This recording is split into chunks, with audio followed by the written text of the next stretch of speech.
Welcome in to the CHGO Bears Podcast, training camp edition, day 2 of camp, first practice. Not quite as exciting as we were hoping because the weather didn't cooperate today. Didn't really feel like training camp. Felt more like OTAs or mini camp. Even Falou said that afterwards. But still an eventful day. Contract extension for Kmet.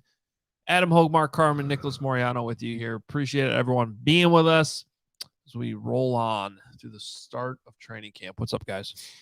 Gentlemen, good to see you. I thought, it wasn't the day that we were expected to see him outside, but I was very entertained by Nicholas Moreano not having a umbrella and struggling and whining on Twitter. And then I thought I did a great video from my car just saying that I didn't need to go in and see what we all were going to see, which was Justin Fields having a great day today. Kmet catching some passes, Darnell Mooney doing the same. We all knew what was going to happen, right? This team's just coming together. But my reaction to Kmet, has there ever been a more universal, good vibing Bear right now where everybody literally wanted the dude signed? He wanted to sign here. The Bears signed him.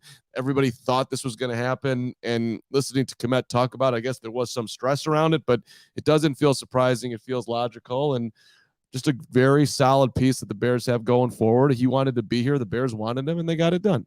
Yeah, it was nice to see that extension happen. Just happened during the middle of practice, but he's obviously a piece that, Justin Fields is going to utilize this season. A homegrown guy getting this dream, extension to stay with the Bears. It's awesome to see for Kmet. The only thing that wasn't awesome was me, like you said, Mark, forgetting my umbrella, walking through that torrential downpour, but we made it work. We were covering it. We had all angles covered there at first practice at Hellsall. It took me two different buses. But I got in there completely dry. So I don't know what you guys are complaining about. I don't know what monsoon Nick was even in. I literally changed my socks outside of your house because they were still wet. It was crazy. For the record, I walked in right on time. We were supposed to go into the Walter Payton Center at 10 o'clock. I walked right to the center. I was the only one there because all you needed to take a bus there because you're soft. I'm there. Because Bears security made everyone do that. You violated the rules and should have been kicked off the premises. That's one take. My take is that I just did the logical thing. It's raining. Why would I walk all the way over there when I have to go over here? So I'm going to come in and go here. And then I was by myself and I'm like, well, why don't I just cover this thing by myself and you all could just take the day off? It was a lovely experience for a month. I was so peaceful. Me and the Bears I was hanging out. All right, I'd like to address Bragg's complaining about me wearing a hoodie, which is just ridiculous because I'm wearing brick by brick. I'm trying to promote that we have a sale going on right now, and your brick by brick shirt is for sale. He's complaining. I actually don't have the t-shirt version, but I wanted to show people what the design looked like. So I put the hoodie on. I'm trying to promote not only CHGO's awesome brand and awesome merch, but Bragg's his own stupid slogan, brick by brick. And he's mad about me wearing the hoodie. Just called out the hoodie. Now saying he's not complaining after being called out. Listen, there are a couple of words that I have for Greg Braggs outside of I love Greg Braggs, and those words are snake in the grass. He will come and get you in ways. If you do something to Greg, he's going to try and dunk on you as hard as he possibly can. But then he'll come back. Like he did on the White Sox last night. Yeah, enjoy your victory. Last time I heard you talk smack about the Sox, your team lost 20 of their next 28 games. So we'll see how this goes for the Cubs. Wait and see. Yeah, and I would also say to any Cub fan who's gloating over beating the White Sox, get over 500 first. And be relative, or even be remotely interesting, which I am. All right. Well, let's dive into the day. It was an eventful day. Best and worst as we start all these training camp shows. Nick, let's start with you. Your best and worst from the first practice of training camp. Yeah, let's start with the best. And unfortunately for Darnell Mooney, he didn't get to really participate in all the practice, but the first rep he gets in on 7-on-7s, he's lined up across from Tyreek Stevenson. Runs a beautiful slant route, breaking and just planting his foot, playing the ankles, and breaking Tyreek Stevenson's ankles, getting wide open, securing the catch. So I think it just shows, the trust he has to make a break like that. And he talked about it later in his press conference. But that was really nice to see just from Darnell Mooney to make a play like that. Yeah, that play stood out to me too, because we were waiting. I think all of us were. When is Mooney going to get an opportunity to actually scrimmage here? Because they were holding him back, and he, in his presser today, was underlining that it's good that they're doing that, holding me back, just looking out for me. So that was kind of reassuring to hear that he's chomping at the bit, but the Bears are just being cautious, which makes a whole lot of sense. But that play, like, I didn't realize it was against Tyreek Stevenson. There's part of it that's like, oh no. I mean, Tyreek just got shook. Like, I mean, he just won, but it was such a super sharp cut. So let's not have any Tyreek Stevenson angst, Carm, and just celebrate the Mooney move. But for me, it was Fields was exactly doing what I was hoping I would see, which it wasn't just DJ Moore. Everybody was catching the ball today. So we're seeing Mooney, we're seeing Tyler Scott, we're seeing EQ getting shots, we're seeing Robert Tonyan catch touchdown passes. I mean, it was all over the field today. So that I'm confused. Is this your best? Is this your that's worst? my best. Okay. That's what I thought we were doing. We're not doing best. You just named 7 players. Well, I'm just naming. I'm naming the distribution of football. Okay. That's my best. And your worst? Oh, I forgot to give mine. My worst. There wasn't a lot of worst today, but there was a lot of bobbles. People were having. Tyler Scott had another drop. I'm begging for that to come up, and he keeps dropping footballs, so that's making me a little bit nervous. I guess Kari Blazagame bobbling the football doesn't matter a whole lot, but I'm like, please, just can we make it easier on Justin Fields? Let's catch footballs when they're thrown to us. So there was just bobbles all over the field today, which was, I guess, my worst. And I thought that Fields, to add on to that, just at times I thought he was holding on to it just a trifle bit long, which I'm sitting there, get rid of it, let's go. So those would be my combo worst. Our guy Nick buying a brick by brick shirt. Boom, let's go. Way to go, Nick. 50% off right now in the CHGO locker. My best, look, I said it a couple days ago. I just want to see Justin Fields dominate training camp. Great first day. I thought it was good. Yeah. I thought he was sharp. I thought, there's a couple passes here and there that were maybe slightly behind. One of those was to Mooney. There was one that was thrown like a swing pass in the backfield to D'Onta Foreman. He caught it, but he kind of fell down because it was thrown behind him. Like, so those are little things if you want to nitpick, but overall, very few footballs on the ground today, which I thought was great. I thought, I thought the offense was executing pretty well. There weren't pre-snap. There was one pre-snap penalty, I think, and I'd love to see the film on that because it looked like maybe the defense jumped off sides on that play anyway. So it was a relatively clean day, and a lot of times when you start camp, things can be a little sloppy, and it wasn't. So I think it was a great start for Justin Fields. That's my best. The worst is the balls that we did see on the ground. A couple of those were fumbles after the catch by wide receivers. Joe Reed having one of those, Simba Webster having one of those. Did not like to see that, especially because they were in the red zone. So if there was one area of the offense that needed to be cleaned up going into day 2, it would be that. Yeah, real quickly, you guys, my worst, I didn't even mention my first part here, but it was Tyreek Stevenson having kind of a down day. Like, you saw some big plays getting complete against him. The DJ Moore play down the right sideline, deep ball, that was against Tyreek Stevenson. You also saw the one against Darnell Mooney. EQ also beats Tyreek Stevenson. But I think it was the very first play, Tyreek actually had a good play on Chase Claypool. But outside of that, it was kind of a little bit of a downhill day for Tyreek. But that's going to happen. You're a rookie going up against some talented wide receivers. So we'll see for a bounce back from Tyreek Stevenson.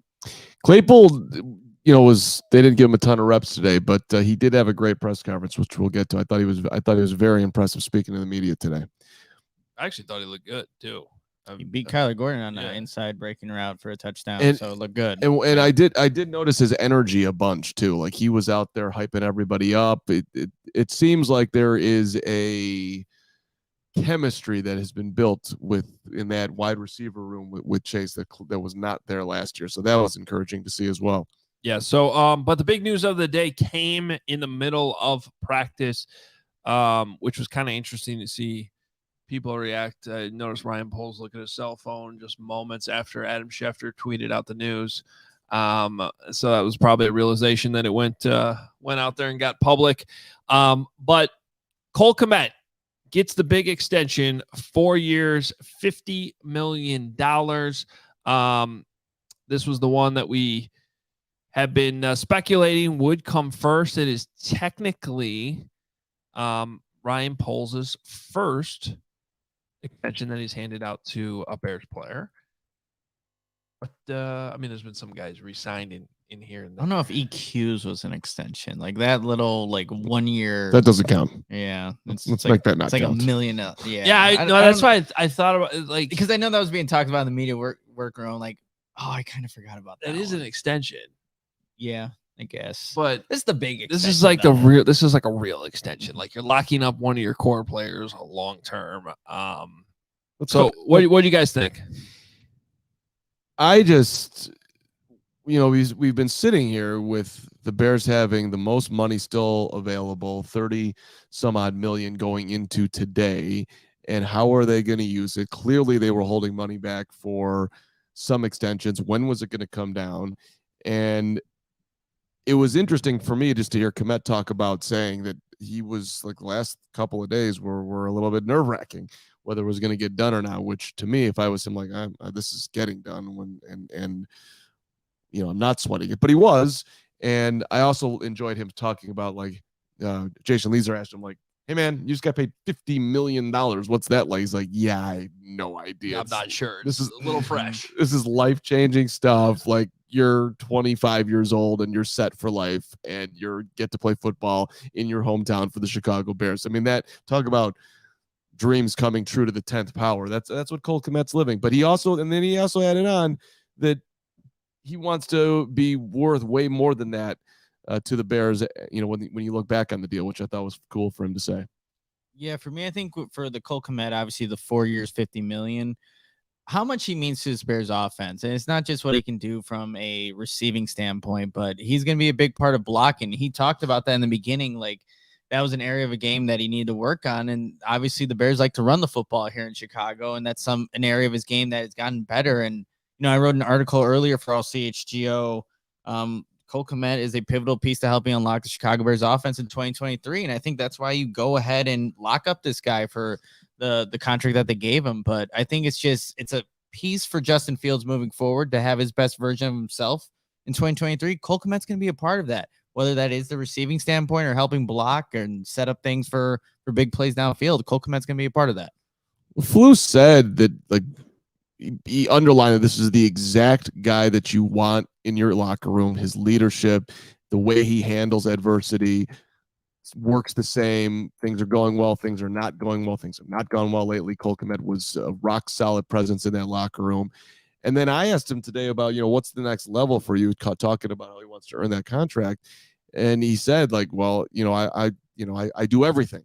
So if we're going to run it 40 times, I want to be able to impact the running game. If we're going to throw it a ton, I want to be able to make a ton of catches. So he's just, dude's all about winning, man. He's team guy, first, second, and third, which is, you got to love that. And the talent's there too, or else he wouldn't be getting the contract that he just got. Yeah. So some of the details on the contract is $32.8 million guaranteed, which is slightly above Jonnu Smith's deal that was essentially the same in overall money, 4 years, $50 million. But he got just slightly less guaranteed. So it's kind of how this stuff happens. Sometimes the pecking order of the contracts, the Bears were able to just top that a little bit.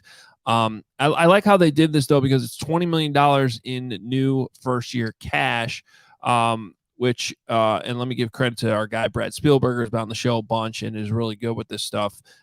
So that ranks fourth at the tight end position, getting that much money up front. But the overall average per year is below 13 million, which I think came in somewhere like 12th at the position or something like that. It's much more representative of probably where Cole Kmet is overall amongst NFL tight ends. So it seems like a very fair deal for both sides. Bears have the flexibility to structure it how they need to. Like that they loaded the money up front. They don't have a lot on the books here in the next few years. They're going to probably have a big contract that they got to give out to the quarterback relatively soon next year. And then one thing I almost sort of forgot about, but there is still this minimum that they have to hit on the spending floor this year. So the signing bonus and stuff should all apply to that, but the Bears still have about $15 million left, according to Brad Spielberger, that they have to spend this season. So keep that in mind for possible future extensions or signings as well. Well, we all think that Jalen Johnson should be next, right? I mean, if you're going to do it, I would think that he's ahead of Darnell Mooney, and I would think you would want to sign Jalen. You're giving me a look right now that you're skeptical of that. Well, I think the Jalen, I don't disagree that he should be getting an extension, but I just feel like it's a little bit trickier that they might be farther apart. So, and then Mooney, I find interesting because that topic came up today, and to me, Mooney is somebody that they probably definitely want to keep around as part of their core. When you hear about the way they talk about him, how he fits, the culture and everything they want. Coming off the injury, it's obviously tricky, but if he comes back and has a good training camp and looks like his old self, I'm not sure I need to see more than that before I'm willing to pay him.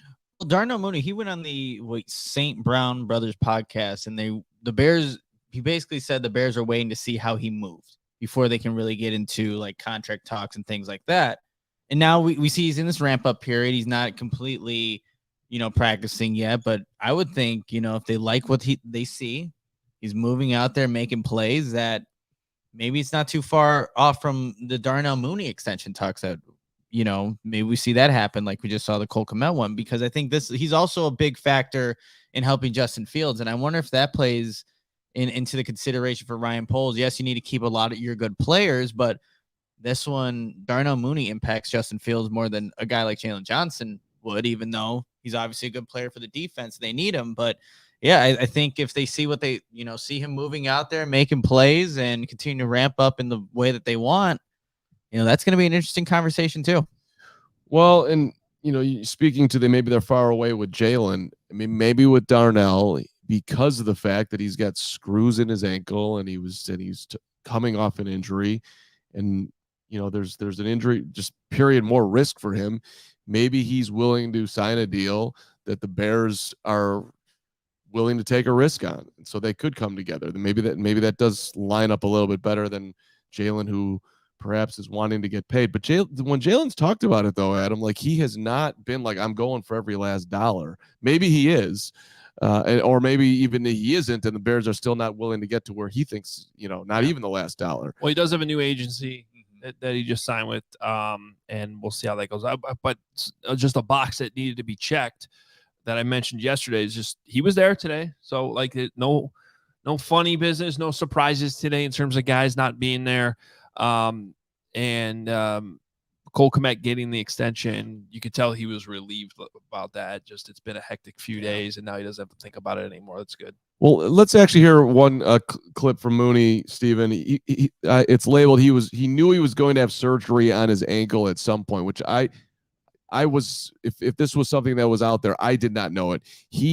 Before the injury, he had been dealing with this going back to college, that even if he hadn't had an injury at the end of last year, he was going to have surgery. So this was kind of interesting as to, what he was dealing with and perhaps what it would look like going forward. I kind of had my mindset right after I got hurt, like, all right, it's going to happen or whatever. But, I plan on getting surgery on my left ankle after season anyways. Just prior issues from my rookie year to my sophomore season there. So just God sitting me down a little earlier, and it just happened to be my left ankle. So, I was kind of prepared to have a surgery anyways. But the mental part, it was some stages that it was tough. But, I took it day by day, didn't look ahead, and took it slow. I enjoyed the process. It's some things you learn when you're, isolated and just by yourself for a while. You learn things about yourself. Just have a lot more self-awareness and understanding what things are going around, around you. So, I got to calm down a lot, I'm a calm person, but in my head, I talk to myself a lot, just point out some things that I just, I'm too hard on myself on. I just don't have to be that hard on myself. Just go and just enjoy life and just be a good person, be this happy person that I am. I kind of had my mindset right after I got hurt, like, all right, it's going to happen or whatever. But, I plan on getting surgery on my left ankle after the season anyways. Just prior issues. So there we go. Look, 25 years old, major injury, off the field, his lifelong desire, ambition, career, enjoyment taken away from him. So he's going through this process of trying to just sit through. I can't move around like I normally have. It just sounds like a kid that's gone through, a lot of maturation here while he was getting himself back on the field. Well, first of all, I've always thought that Darnell Mooney is an extremely mature Yes, that too. player for for being as young, and he was like that even as a rookie, and why they trusted him so much to play as a fifth rounder so quickly. But that was a new revelation today that Darnell Mooney offered up to us. We did not know that. So he was already planning on having tightrope surgery, which if you're not familiar with that, it's kind of like fixing a severely bad ankle sprain. It's what Tua Tagovailoa had done when he was at Alabama that he was able to come back from a few weeks later. So that's obviously not nearly as significant as actually breaking the ankle, which hearing Mooney talk about that today was like, when it happened, he wasn't necessarily completely surprised by it because he was having an issue with this ankle. It ends up breaking. Obviously, that's worse, more extensive surgery, longer rehab. And I think a little bit of a question of what would he look like coming back today. And I just thought it was very encouraging to not only see him cut, separate, like we're kind of used to seeing him do, but at the same time, he also was not afraid to go down. Like one of the catches from Fields, he went down to the ground. Another one in the end zone that was not completed. He was, he like dove in the end zone for the ball back corner. And good. I think that's all a good thing.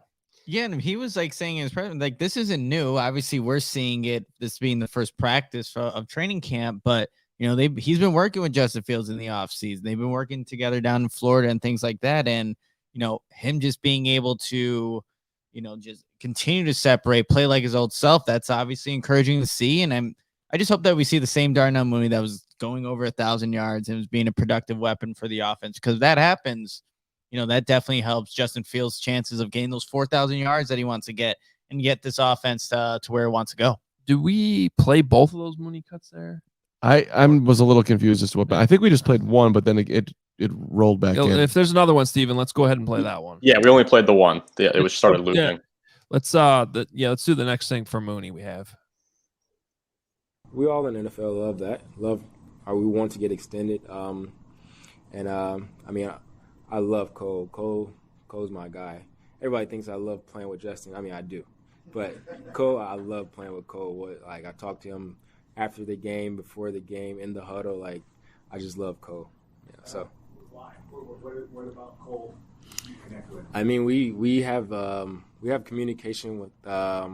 We have some of the similar things with you would say agency wise, financial agents. Like we're like the same guy. He loves getting on boats. I love getting on boats, and we just kind of like the same guy. I mean, you wouldn't think so. He's this big, massive guy, and I'm this small guy or whatever. But I love Cole for sure, man. So he was asked about wanting an extension, and of course, and I'm happy for Cole. And by the way, Hoge just did that because the cat just came down here, and I'm allergic to cats, and Hoge just saved me and just ran out the room with the cat. So that's why we went oddly back-to-back Mooney cuts. I appreciate it. But hey, listen, I've got my right here. I got my Allegra allergy relief. I'm good. Don't worry. The cat Trying to save your life. Yes, tail was all over my leg, and I was like, what's up, dude? That's not what I need right now, but we're good. Your cat Teddy yesterday, Adam, scared the crap out of me. He just popped out of nowhere. Like, what's going on? Yeah, well, they're supposed to be locked out of here, but they're sneaky. Hey, congratulations. They're sneaky creatures. I'll go precautionary because we don't have me to have a whole fit here. We'll just knock one down right now. You're acting like you're allergic. Like if you get, there goes Whoops. that. Hopefully the cat won't eat that. 0 for 1. Whoops. It's not like you being stung by a bee. I don't think you're gonna listen, you don't know what happens to me when I get cat allergic. It can.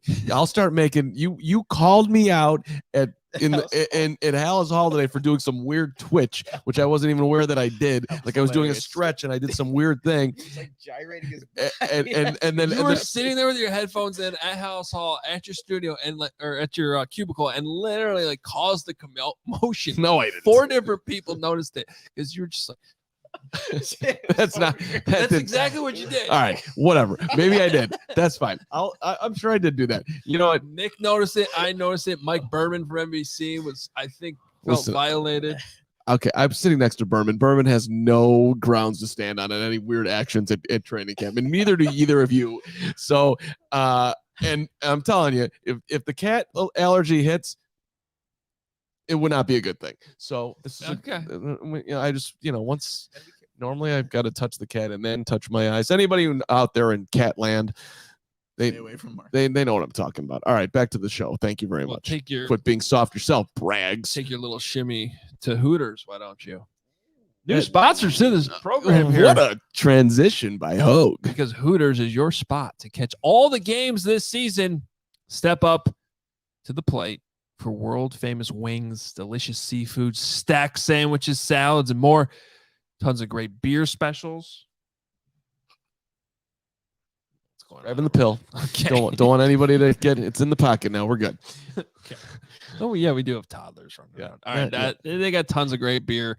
Obviously at Hooters, $6 drinks all day, every day. How about that? Can't get that many places anymore.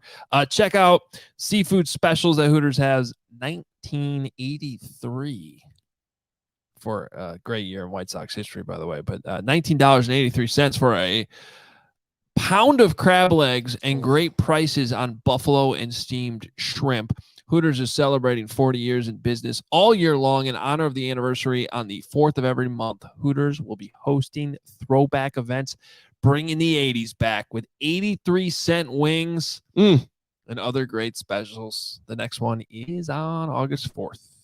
83 is my favorite number. Wes Welker. Welcome, Hooters. I mean, this is a big day for the show. Hooters is with us. Come on, let's go. We have Hooters and we also have Sunnyside Cannabis Dispensary. I mean, come on, Let's this is like back to back. This that sounds like a great time. Sunnyside Cannabis Dispensary is your home for judgment-free cannabis shopping, a place where all kinds of visitors are welcome to explore, discover, and purchase a wide array of high-quality products. Sunnyside has everything you need to elevate your summer. One-stop shop for all your cannabis needs, no matter where you are on your cannabis journey. Easy online ordering and in-store pickup, great transparent loyalty programs, Sunnyside Rewards. And let me highlight a couple of Sunnyside's house of brands. You have High Supply. High Supply offers quality weed that's always available. Buds are expertly grown, lab tested, and available in vape carts, vape pens, flour, popcorn, shake, pre-rolls, shorties, and concentrates. Got a bunch of different options there. And good news, the gummies, rechargeable vape pen, and cart, perfect for great moments with the crew. And through August, head to sunnyside.shop and use code CHGO25 at checkout for 25% off your total order. One use per customer, not stackable with other promotions. That's not only for new customers. Anyone can use our code. Pick up everything you need to elevate your summer. Must be 21 or older or have an Illinois Med card holder. Sunnyside definitely does something for cat allergies too. Whoever just put that in there, nice, good, healthy option for your cat allergy. Right. As we continue on to segment 2 of the show, the CHGO Bears offseason coverage brought to you by the Kmet Energy Efficiency Program. You can learn more at kmet.com/powering-biz. All right. Chase Claypool. Okay. Interesting conversation today with Chase Claypool. It's obviously been an interesting topic, and he's been getting a lot of attention this offseason. A lot of it due to his own, stuff he's put out there, from the fashion that he did in Paris, a lot of the good camps that they did out there in Europe too that he was a part of. And there's just sort of this narrative that's been following him around since he got here, fair or not fair, that he's just not totally invested to the level he needs to be. And I think what's cool about when this stuff pops up, when a player becomes willing and open about talking about it, you can learn some things. So the motivation thing, Hoge and I were talking about this for a second at camp today, and I just think that there's a couple things that need to be said about it. Number one, anybody who gets to be a professional athlete, I don't care how talented you are an insanely motivated person. There are 7 zillion people out there playing sports, and I don't know, 500 million of them are incredibly talented, and they don't make it. And so to get there, all these dudes, in my mind, deserve huge props. Then there's the other side of it.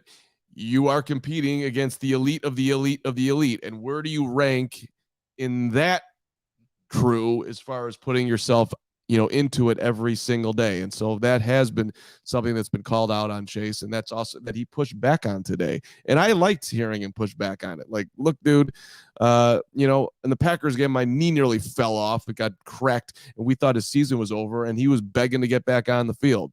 So don't question my toughness. I'm sitting there like, okay, you advocate for yourself, dude. I appreciated hearing that from him. Yeah, so I didn't get a chance to hear Chase Claypool, but just hearing all the right. comments, I mean, it sounded like he had an interesting press conference, had some good things to say. Well, let's play some of it. Yeah, so here he was asked about, hey, dude, your contract's up at the end of the year. This is a huge season for him, and yeah, I'm aware. I mean, this is, it's the biggest year of my life, and I understand that. And if anyone thinks my work ethic isn't matching that, they're deeply mistaken. This is, I get motivated and it just keeps building on top of each other. My work ethic grows from the last year. It'll grow after this year. I learn from things. I'm always growing, just like everyone in the world should be. They should always grow and learn from their mistakes. The goal is the same at the end of the day. It's to win football games. And my contract year aside, I want to win football games. So everything's in there. I mean, you can't. We all should be growing every year. Really, it sounds like a mature dude to me. But okay, so we all should be growing every year. How did you grow? I thought it was interesting that he did not grasp the playbook last year. Got here in the middle of the year. It's a lot put on you. You're out there like thinking, not reacting. So what did he do in the offseason? Well, he went back to school. Cue cards. Hook up the cue cards, Steven. I make cue cards, and I think DJ giggled at me when he came in and saw all my cue cards that I had. But I would basically just test myself, and then if I got one wrong, I'd put it to the side, go through my cue cards, and then go through the ones I got wrong, and do that every day until I didn't get any wrong. It would say like a play or a concept? Yeah, so it'd say the play on the front, and then on the back it would have the actual drawing of it. So I would just read the play, and then I set something up in the indoor where I had an AirPod in, and I had an audio recording of me saying the play, and then I ran the play, and then the play would pop up after. So pretty intuitive stuff right there. I would love to hear more about that. That's so up your alley. Like, both of you technology nerds. But he said it popped up. Where did it pop up? I'm wondering if he's talking about that virtual. They have that virtual reality indoor. Yeah, which is like like a 30-yard wide stretch of actual indoor turf with a big screen. But regardless, I want to be there. That's cool that he's like not only just when I have heard. First of all, when he's saying cue cards, we're talking about like flashcards, right? Yeah. And it's a very common way to memorize things, right? I do it with my son all the time, right? But it's a good old sight words, and you pull out the ones that you're struggling with, and then you do more. But to hear that he's actually trying to walk through the plays at the same time in the indoor facility is pretty cool. I like that. Like that part of it, I understand. I think, and there's 2 questions I was trying to get in that I just didn't today, so fail by me. But one of them was, and maybe it didn't even need to be asked and answered because I think it's just sort of obvious, but it's not easy for any football players to be traded midseason. Like, this sport's a little bit different. Baseball, you can switch team. You could probably switch dugouts in the middle of the game and go do your same exact approach. and maybe other than some scouting things against your opposing pitcher, like he could probably still hit the ball, right? Like football, you have to know a whole different playbook. It's not simple, and especially for wide receivers, which is the point I'm trying to make. I think wide receiver is harder than Roquan Smith getting traded to the Ravens and having to, yes, he learned that defense in a few days, but it was also a lot of similarity. Like defense is defense. Coverages tend to be universal. It's just more so of what you specifically use on that team, and then maybe the tag, what the play calls are and the tags that are out there, and the words that they use, the language that they use. With wide receivers, like there's so much that goes into it. You got to know at least 3 different positions within that offense, all the responsibilities. The language is completely different. I think it's probably, if not the hardest, I mean, obviously a quarterback trying to switch in the middle of the year would be, probably the hardest, but wide receiver, this is not easy. So I'm willing to go along. Plus some players just take longer than others to pick up a playbook, pick up an offense. For Darnell Mooney, it was relatively easy. Credit to him. That doesn't necessarily mean that one player is better than the other. That's just that side of the game comes easier to others. And so for Chase Claypool, it took another offseason to, and by the way, we still don't know if he fully has the grasp on it. We'll find out if it's still a problem or not. Well, and even Mooney, who maybe picks these things up quicker, he said today, look, my second year was way better than my first year because I was out there reacting and not thinking about the playbook as much because he didn't know it. And I look at these guys and quarterbacks, especially, it's like, I couldn't do that. Yeah. Z56942 like I got a headache just saying that. I mean, there's a lot that goes into it. So it makes a whole lot of sense that he had his struggles last year, aside from the fact that the Bears offense wasn't exactly firing on all cylinders either. Yeah, remember, and Darnell Mooney admitted when the press conference he ran the wrong route because he didn't know the play. Like they're still trying to grasp that offense last season. So for a wide receiver to go in mid-season, I think back to the quarterback show, and Kirk Cousins was learning a new offense with Kevin O'Connell, and he did that similar thing where he had the plays, he recorded them and was listening to them, kind of what Chase Claypool was doing and running it on air. Like, it takes a lot for these players to actually grasp these concepts, to actually understand them. And then when you get in a game, you're going to have to adjust based on what coverage you see, things like that. So I think they have a hard job, but I'm really looking forward to seeing how Chase Claypool can do now that he knows the terminology, the concepts. He's with Justin Fields, practicing with him. Let's see how that translates onto the football field. And just to try to explain it as easy as I possibly can, but let's just say that the word for this route combination on any given, let's just say on this play, it's Dallas. Okay, so Dallas, they hear Dallas in the huddle, and they should know that Dallas just means the X receiver's running this route. Maybe he's running the post, maybe the slot's running the corner, like the other, the Z is in the flat, like whatever it is. Okay, but you got to know all 3. Like you can't, when you're playing multiple wide receiver positions, you can't just in your head say, okay, when I hear Dallas, I know I have to run this route. I have to run this one, or if I'm lined up over here in the slot, I got to run this one. And if I'm the other wide receiver, I got to run this one. So it's like 3 response. Whereas just the running back knows when he hears the play, okay, this is what I'm doing. Or when the offensive lineman hear whatever the protection is, this is what we're doing. It's just the wide receivers have to know more, unless they're truly only playing one position. But ideally, and it sounds like Claypool is learning multiple wide receiver positions, you got to know all 3 concepts within one play. And that's kind of why it tends to be harder. And then on top of it, there's all these motions and splits where you're lining up based on which position you're playing, based on what the personnel is. So there's a lot that goes into the wide receiver position, and I understand why it can be.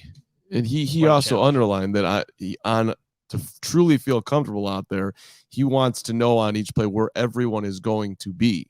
So he's not just thinking about his route, but he knows that Darnell's doing this, or going forward, DJ's doing that. So again, I mean, I think excuse time is over for him as far as, you've been here now. You had a whole off season. You got your cue cards. You've done the work. Great.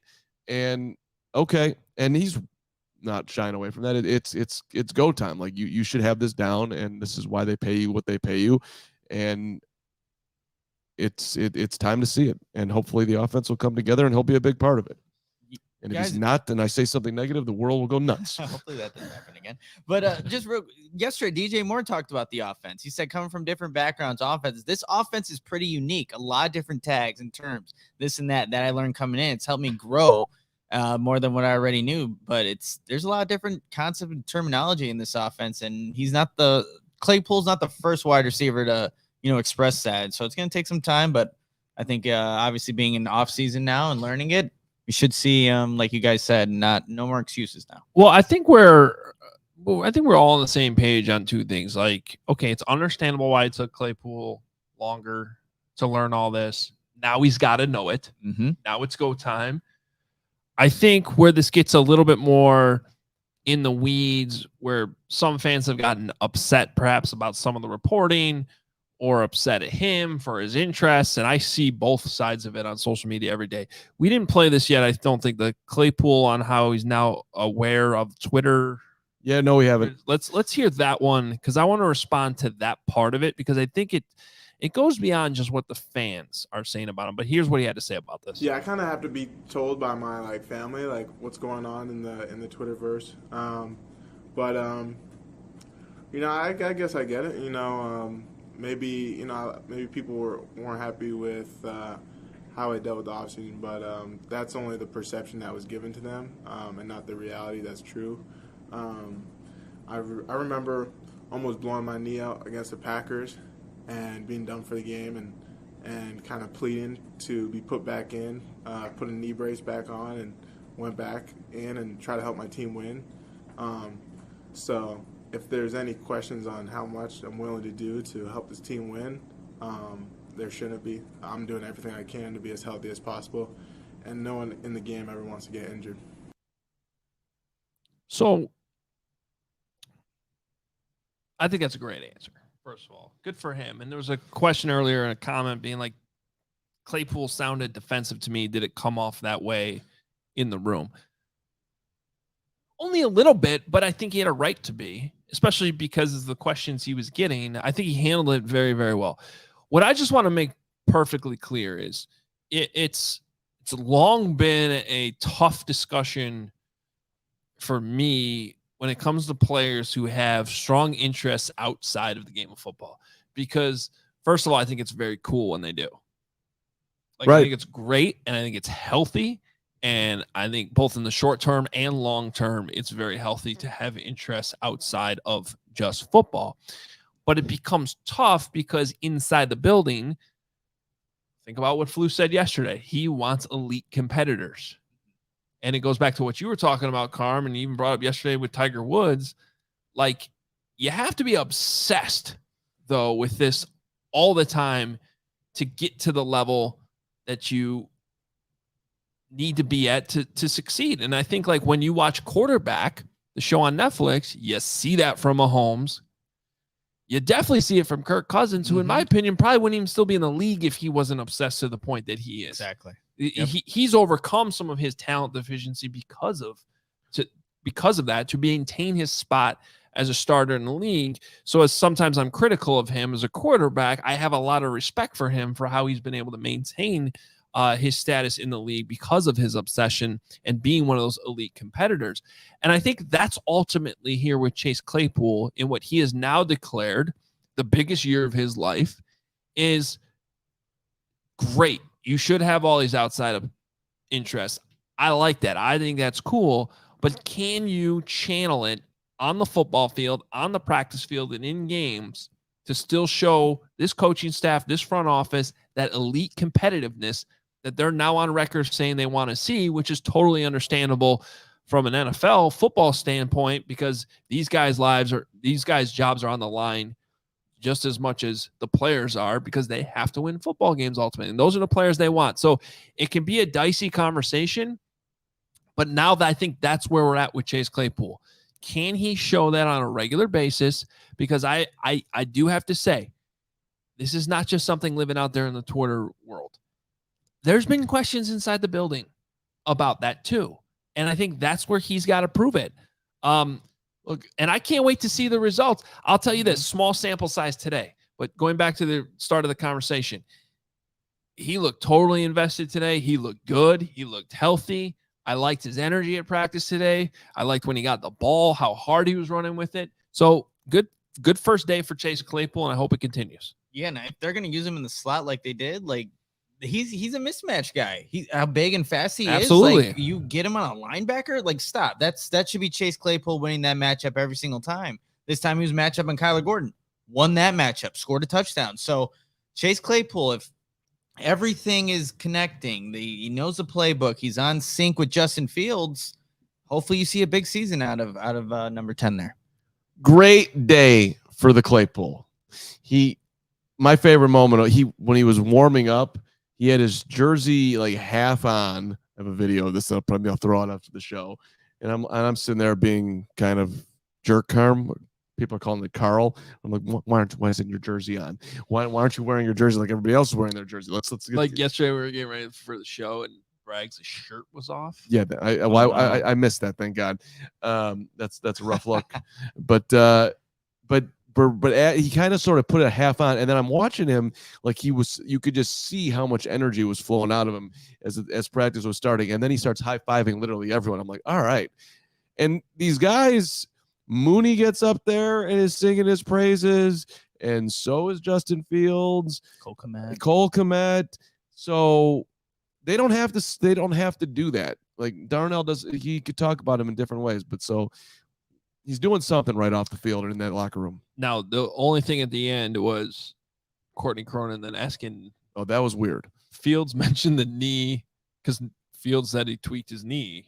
Justin Fields said Chase Claypool tweaked his knee when they were working out, and then it seemed to be the end of the workouts. And then he started on PUP, and then he was off PUP the next day. And Courtney was like, "Was that the reason you went on PUP?" And he seemed like kind of caught off guard by the question, but also like didn't want to say too much. And essentially it ended with him being like, "That's not why I was on PUP." Which the one thing about the knee thing, and also I don't necessarily care about this, but like too much. He was dealing with something. It's clear. I think it's still something that we got to have to monitor. Obviously, there may have been a knee thing. Maybe that's different because Flus was talking about soft tissue stuff back in OTAs and minicamp, which does not jive with knee. Whatever it is, I think we got to still keep an eye on it. But it was just a weird way to end the press conference. Want to be clear that I'm very much in guest mode on this one now, but it sounds to me like they were not happy that comment of the D was out there, and Chase maybe he wanted to confirm it. I don't know, but he wasn't going to. We're not going to give anybody any edge on any injuries, period. So he's just going to hope that doesn't come up. And if it does, he's going to say, no, it wasn't that, and then give you no clarification of what it actually was. Yeah. Hard to know exactly. That's what it felt like to me. All right. Well, one thing we did not need today because of the poor weather was our Shady Rays. Hoge transitions. New thing on the show is Hoge transitions. I give that one a 7.8 out of 10. Excellent transition. But we will need it tomorrow. So that's why we broke our streak of I had 2 straight days with the Shady Rays in front of me here. Streak broken today. Rainy. I don't know if we have a poncho sponsor, but Nick, you might need one after that video you did today. And there's a hole in the back of my poncho. I'm like, why is it? Wait, I do have a question. Yes. I have many questions. You forgot the umbrella, but you remembered the poncho? Because I was like, where did you get this poncho? Who has a poncho? Yeah. So, of course, I stopped by Bears Fit to go work out and then go to the Target that's right there. Yeah. But I have 2 umbrellas. Great Target. They're just at home. Okay. And I didn't want to buy another umbrella. I saw the poncho. I'm like, this will suffice. Did not do the job. I was wet, and again, I had to change my socks coming. I have a weirder story on this if we're going down this road that I shouldn't go down, but I'm here for the show to entertain you at the end of the day. I did a singing video with my umbrella today. Yeah. Okay. I haven't seen this. I sang "Oh What a Beautiful Morning" to go into Bears training camp, and I put it on Instagram, and my ex-wife sent me a note on Instagram saying, "Can I get my umbrella back?" And I'm like, I thought she was kidding, but she wasn't. She wants that umbrella back. You gotta give the umbrella. I'm like, is there an umbrella in my car? I pray there's an umbrella in my car. Like I told you guys in the morning meeting, like it's gonna rain, and I got out like literally at the light before turning on 41 after coming out of the Dunkin' Donuts. I'm like, and I'm standing in the middle of the road, like looking, there's got to be an umbrella in here before it rains. And I look and I found it. It was a miracle that I had an umbrella. I am not the guy that has an umbrella. And so, well, you don't have the umbrella anymore. So I gotta return it. I gotta get the umbrella back. Damn it. Man, I suggest you ship. No, I suggest you ship it. I technically think she wants the umbrella because it was from her old company, and there's something there, not just the umbrella, but at any rate. But The I was like, umbrella I'm meant like, something. I gotta give up the umbrella. Okay. Hey, you gotta be careful when you do those Give Instagram her videos. half. Johnny Sweat. Here you go. Here's half your umbrella. Just cut the umbrella in half, put it in a box, and send it. That would be great.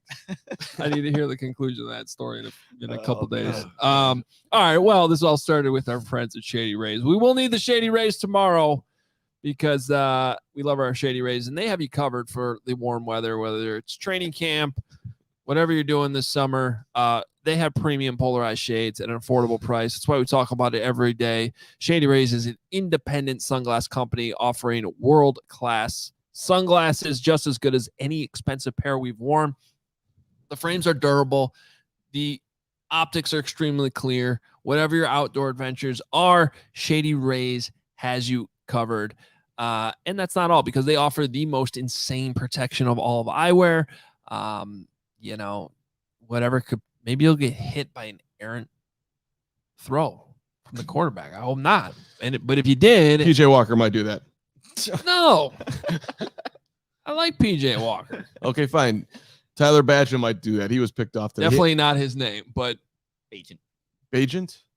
Not Tyson, not Tyler either. That's my guy. I love Bajent. picked off today. That's embarrassing. But regardless, if a ball comes flying, hits you right in the head, and your sunglasses break, which they probably won't because they're pretty darn durable. But if they did, they have lost and broken replacements. They'll just send you a brand new pair. No questions asked. They won't ask you who threw the ball or why you didn't catch it or why you got smacked in the head. They'll just send you a new pair. And it's that easy. You can wear your Shady Rays with confidence. They have your back. This is exclusive for our listeners too. Shady Rays giving out their best deal of the season. Right now, go to shadyrays.com. Use code CHGO. You'll get 50% off 2+ pairs of polarized sunglasses. This is like getting 2 for 1. Try for yourself. The shades rated 5 stars by over 250,000 people. All righty, right. And after you get your Shady Rays, you might want to get your education on, and you would like to do that at Lewis University. Students just like you, diehard Bears fans with sports things going on, plus a full-time job, perhaps a family as well. You're busy, but it is a great opportunity to go back to school and get a respected degree at Lewis University, ranked as one of U.S. News and World Report's top-tier colleges. They got something for everybody here. Grad programs include criminal justice and public safety, data science, computer science, cybersecurity. You want to go business, they've got that too. Business analytics, finance, MBA, project management, all of it. There's also undergrad degrees if you didn't finish your undergrad. There's a lot of you out there like that as well. No problem. You can always go back and get it. Technology, business, criminal justice, business analytics, aviation maintenance. If you want to go that route, computer science. Discover how a degree from Lewis can help you build a better world. You can learn more at lewisu.edu. /you can do this. lewisu.edu /you can do this. All right, wrapping up the show. Last segment, got some super chats we need to get to. We're also going to empty out the notebooks in this final segment during our training camp shows, but I know we got a couple super chats. Steven, however you want to throw them up there. We got Mark 1999. Appreciate you. Big super chat. Mark says, I look forward to seeing 4 wide receiver set going vertical with DJ Moore, Darnell Mooney, Velus Jones, and Tyler Scott. I think that would put major pressure on secondaries. Look forward to your coverage and watching from Easingwold, North Yorkshire. That's a lot of speed on the field. You get those 4 guys out there. So the only thing about that is, I mean, I wouldn't be surprised if there's, some packages like that. they don't seem scared to put Tyler Scott on the field, which I think is an encouraging sign for the rookie. I'm excited to watch that as camp continues. Velus Jones came up today. Thanks to this guy asking Velus Jones questions on the first day of practice. Love it.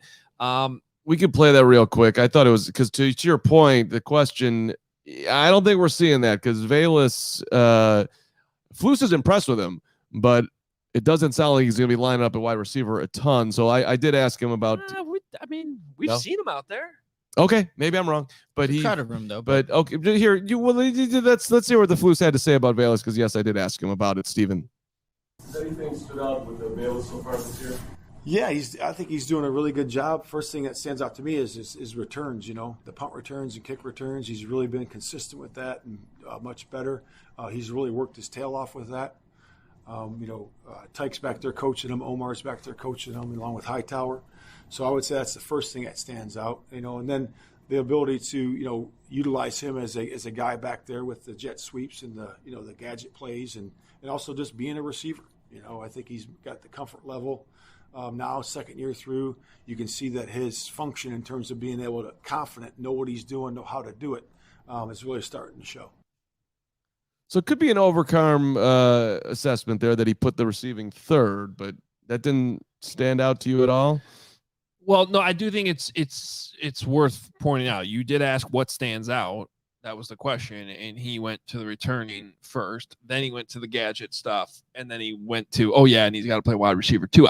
But I also think none of that's surprising. Like that's what his role on this team is probably going to be. That's what they drafted him to be. The issue last year wasn't necessarily that he wasn't like this outstanding wide receiver. It was that he was fumbling the ball on returns, which he couldn't do, and then on top of that, wasn't really finding the niche. I think they were hoping to get him involved in the offense more, but I don't think anybody was expecting Velus Jones to be on the field 80% of the offensive plays, and I don't think that's going to happen going forward either.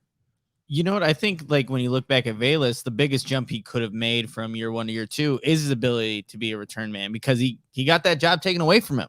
So maybe that's why Eberflus was so quickly to point that out in his first point of being what stands out right now. But I think we still need to see Velus Jones Jr. as a wide receiver. I want to see if he has improved route running and can still make an impact and not just do it in the gadget way or on vertical deep balls because, third round draft pick should be do a little bit more. Velus caught a bunch of balls today too, which is part of the reason why I brought it up. And also somebody's look, Dante Pettis sounds like he's going to be back soon. Mm-hmm.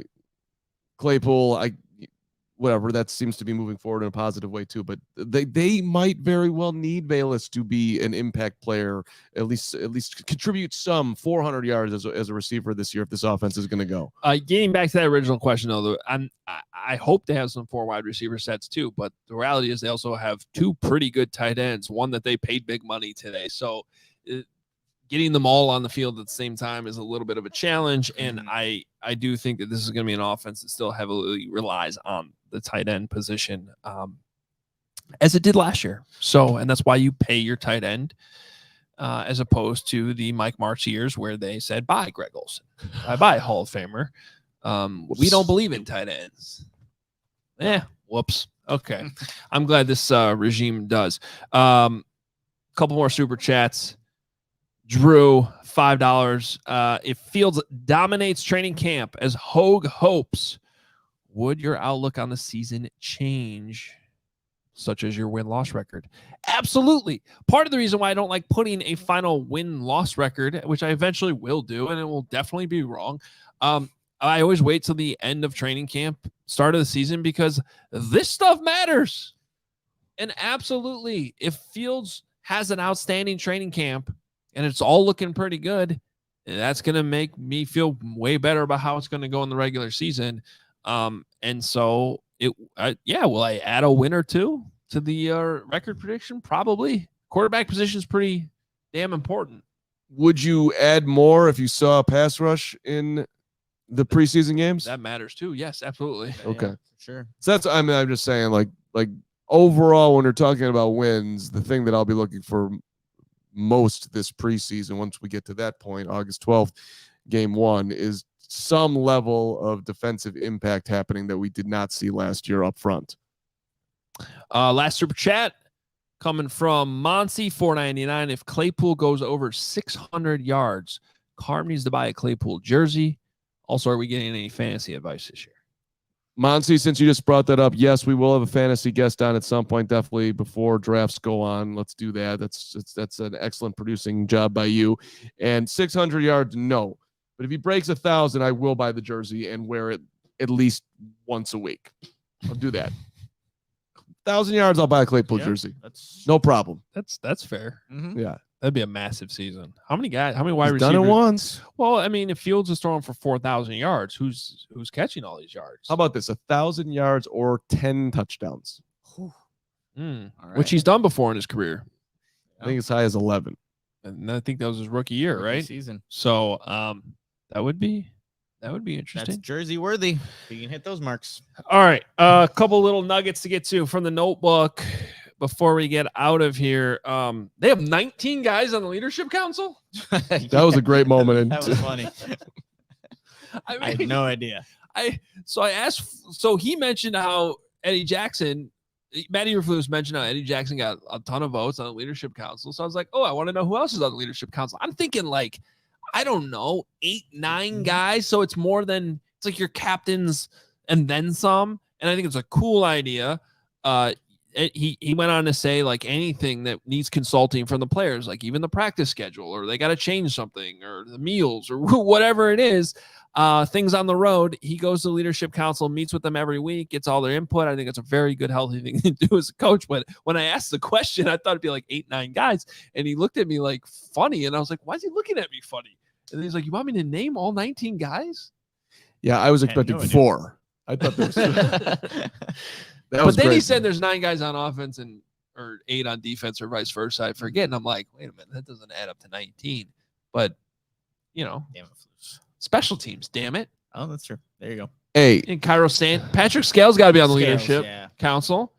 Don't leave the special teamers behind. Scales was impressive today. I watched him way too much. I'm trying to create a kicking controvery. Oh yeah, as we walked off the practice field, Carm's first takeaway had to do with the backup kicker, Andre Schmidt out of Syracuse, number 37, out of Vernon Hills. Damn it. Okay, great. Vernon Hills High School. Oh, hey, listen. Got a boot. He spells it SZMYT. No vowels. This guy's incredible. You tell me that you don't want that'd be a great word on Wordle. It would be Bears cut it kicker that got cut. So I'm sitting there watching him. He's got a bigger leg than Cairo Santos. No doubt. Yeah. But Cairo is splitting the uprights all day long, and I think both kickers have looked good. Yeah, same. Since OTAs, spring, minicamp, spring. Sismet missed a couple today when I was watching. He did. I was like, "Come on, Sismet, let's go." I want kicking controversy. When he makes it Schmidt, and then when he misses it, Sismet.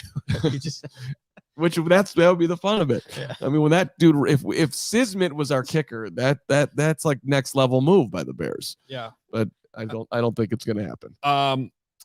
No pads on still, obviously, not till Wednesday. We talked about that yesterday, but even without the pads, I was watching the offensive line go through the drills. They're working on duo where they climbed to the linebacker, and Braxton Jones wasn't playing around, dude. Yeah, you're right. Because they were the other offensive linemen that weren't in had to hold the pad and basically take the blow, and it was Lucas Patrick, and Braxton Jones I thought was going to take him to the other side of the field, and Lucas looked at him like, "Settle down, man." And then he did it to Cody Whitehair the next rep. I mean, of all the guys doing the drill, Braxton Jones was like taking it very seriously. I appreciated it. It was great. Yeah, I love that they still had the Bears DJ there. Did Braxton Jones look bigger to you? Well, he was supposed to work on it, but we weren't that close to him. My distance look at him, he looked a little more just chiseled. I'll say it like that. That'd be good. I hope so. Yeah. So practice was originally supposed to have fans there today. It wasn't open to the public, but it was community day, and they had to cancel that because they moved inside. But the Bears DJ was still playing at practice inside. I thought that was a nice touch. The best moment of practice, Justin Fields, perfect deep ball to DJ Moore. DJ, this video has finally gone. I think they have a video the of it. Bears Nice. posted it on Instagram, so it's now making the rounds. Let's retweet it or something on the CHGO Bears account. But you'll see DJ Moore. This is why I love wide receivers that are crafty like this. They don't push off. They create the space by creating contact downfield, leaving that space at the last minute where they can go towards the sideline. If you don't create that space, now you run out of room. So he creates that space, working on a rookie, Tyreek Stevenson, and then Justin Fields put the ball right where it needed to be, dropped it in a bucket near the front pylon. Great play, but the best part about it was the song playing by the DJ at the moment just happened to be "Go DJ." That's my DJ. Great vibe. Yep. Good song. Good song.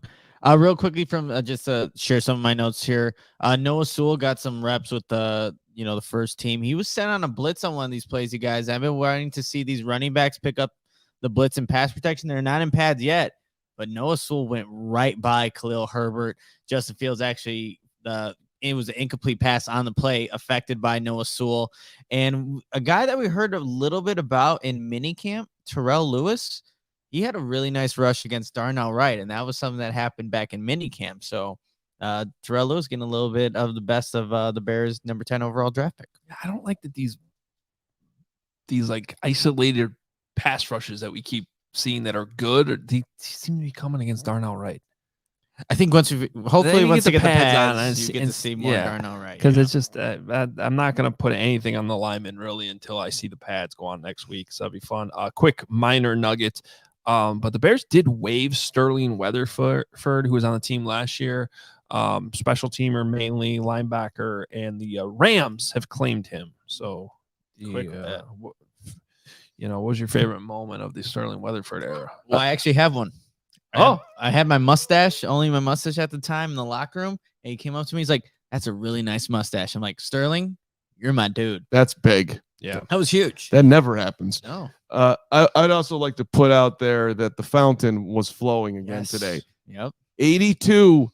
If you're going out to training camp, Deuce Fountain out of Northern Iowa. He's in his 4th season. The fountain was flowing, man. Dude's got length. I find him interesting. Darius Fountain. I thought you had a nickname for him already. I am calling him Deuce. Yep. Deuce Fountain. Darius Fountain over Josh Blackwell, left corner in the end. So great ball placement by Justin Fields. Fountain's elevated, came down with the touchdown. Great play by the Fountain. Fountain was flowing. Also, I need to do some investigative journalism. The funniest unintentional bit that continues to go on in NFL circles, and especially inside the Bears building, are the amount of people that get me and Dan Weeder confused. And there was a prominent one today, I think, or it was just a very nice compliment. I need to do some more digging on this. I'm not sure, but it happened again today, and it's hilarious. Especially because one time my son confused us. Like that's the level it's gone to. Are you gonna take this a step further and explain exactly what happened? No, I'm gonna do some more. I'm gonna tease this for future shows. I need to do a little bit more digging on this. I'm curious. Yeah. I need to clarify with the person I think it happened with what really happened, because it was one of those things that would caught me so off guard. I just like kind of went with it and just kept going. And then later I was thinking about it. I'm like, I think he thought I was Dan Weeder. Dang. So. Wiederer got it was a tough day for Wiederer. Normally always in the front row of press conferences, banged to the second row. He was looking around trying to figure out what to do. I was like, Dan, I can't help you. I'm in the 3rd row. But Potash was was front and center. Biggs was front and center. Wiederer just he's slacking today. Yeah, that's something, I didn't bring up on yesterday's show, but I think there needs to be an investigation into the Sun Times, and I'd love to know how Pat Finley had just one of the top 2 front row seats yesterday when he showed up behind pretty much everybody. I'm not saying that saving seats is beneath us, even at CHGO. But there is a level of respect. Like yesterday when we asked Nick, "Hey, Nick, you're there. Could you save us some seats?" He didn't go for the front row seat. He's like second row.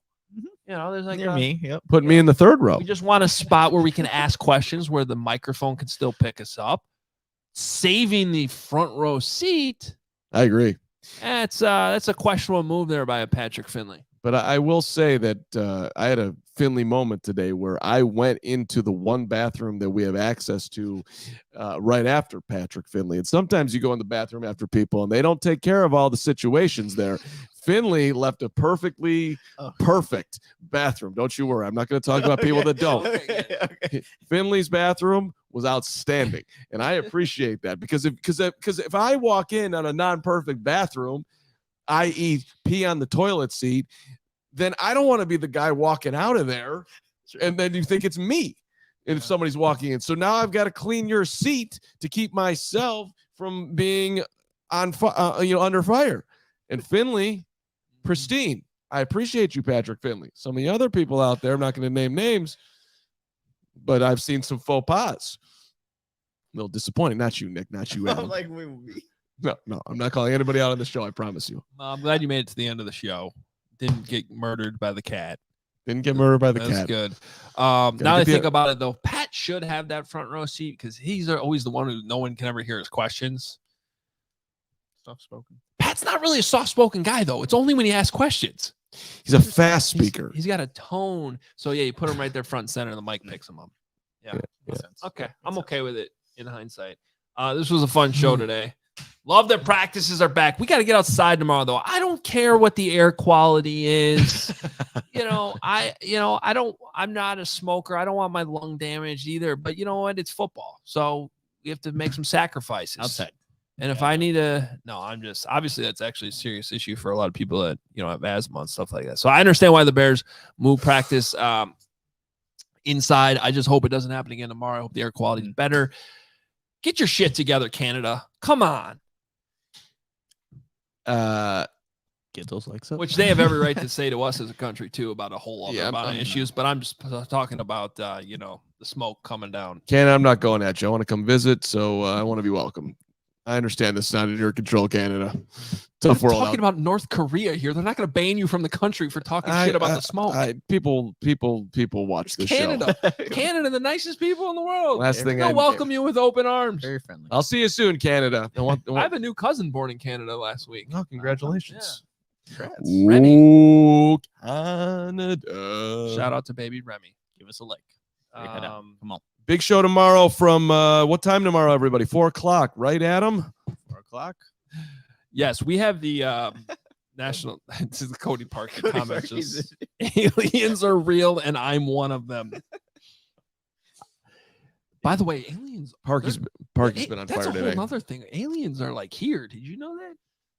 No, I didn't, and I don't. They're like here. I think Nagy went Parky today. Is the way it feels. Stop trying to figure out who's who and just enjoy the bet. Yeah. I haven't seen Nagy. Parky's been here. I think Nagy was Parky today. I'm on to him. Okay. All right. Here's what I need to tell you about tomorrow.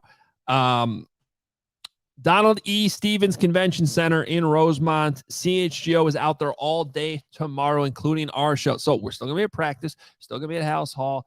Then we are going to run. Well, probably drive. But we'll get down to the Donald E. Stevens Convention Center for the largest sports collector show that is going on. It runs through Sunday. We're there tomorrow. I've heard some rumors that we might have members of CHGO walking around with free tickets too. If you happen to run into to maybe a Jake Flanagan or this is the this umbrella is going away. I'm cutting that thing in half. That's what I'm going to do. In my bag. Anyway, that's all happening tomorrow. Show's at 4:00 tomorrow. We'll have you covered from camp. Make sure you're following all the social channels. Sign up for the newsletter. Read Nick's stuff, allchgo.com. Become a diehard. You'll get the newsletter in the morning in your inbox. CHGO Instagram is where you want to see all the video, by the way. Yeah, make sure you're checking us out on Instagram. And, I think I got it all covered there. We'll be at camp, David. We'll be there, brother. All camp long. Oh, yeah. If you're at camp tomorrow, come say hi. Wear your CHGO gear. Do it. We love you for doing it. Brick by brick. Half off sale right now. On sale right now. And we want to see those shirts out at camp. If you do see us, please say hi. Talk to you tomorrow.